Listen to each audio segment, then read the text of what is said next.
So something you might not know about me that I try to bring up in some of my videos, I don't do a very good job of it, is that I actually got my degree in character design for animation. So I specialized in designing characters in both 2D and 3D for both video games and film. So what I've decided I want to start doing is some little clips of me teaching different principles of character design here on the TikTok. So today I'm going to talk about the importance of proportions in the face when it comes to character design.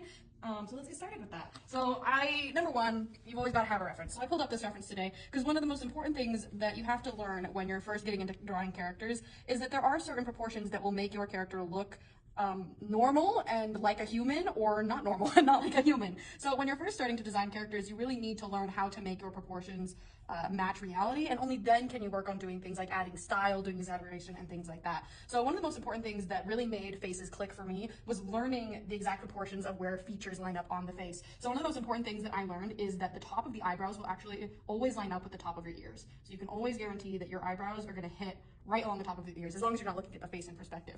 The other thing you're going to see is that the bottom of the nose is almost always going to line up with the bottom of the ears. That might change in things like when you've got super duper old faces that you're illustrating. Let's see, I have one right here. Yeah, you can see his ears have actually grown since he's been older, and so his nose doesn't quite line up with those ears, but it's still pretty close actually.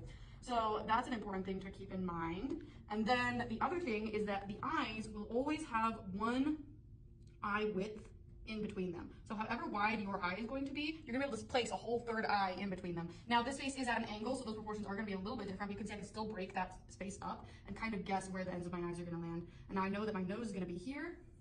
A really helpful thing when it comes to drawing faces that I like to use is actually the paper technique. So you can imagine that all of the features line up on a curved piece of paper, and then the bottom is gonna be where the chin is. So, and then we've got our nose here, our lips. Once we've got the bottom of our nose and where our chin is gonna be, you can then evenly divide that into thirds, and the mouth is gonna land in that center third area. So once you've got those things in place, then you can worry about going in and adding all of your fun features, like the hair and the expression and things like that.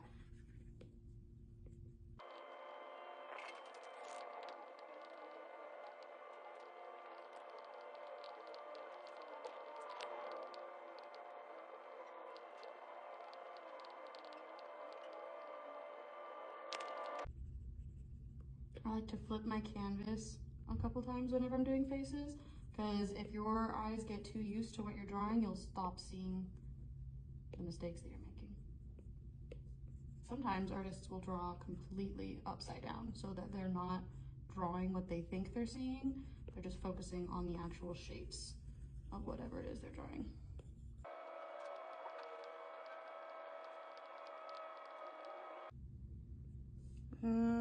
There you go. Not exactly a perfect drawing, but not too bad for about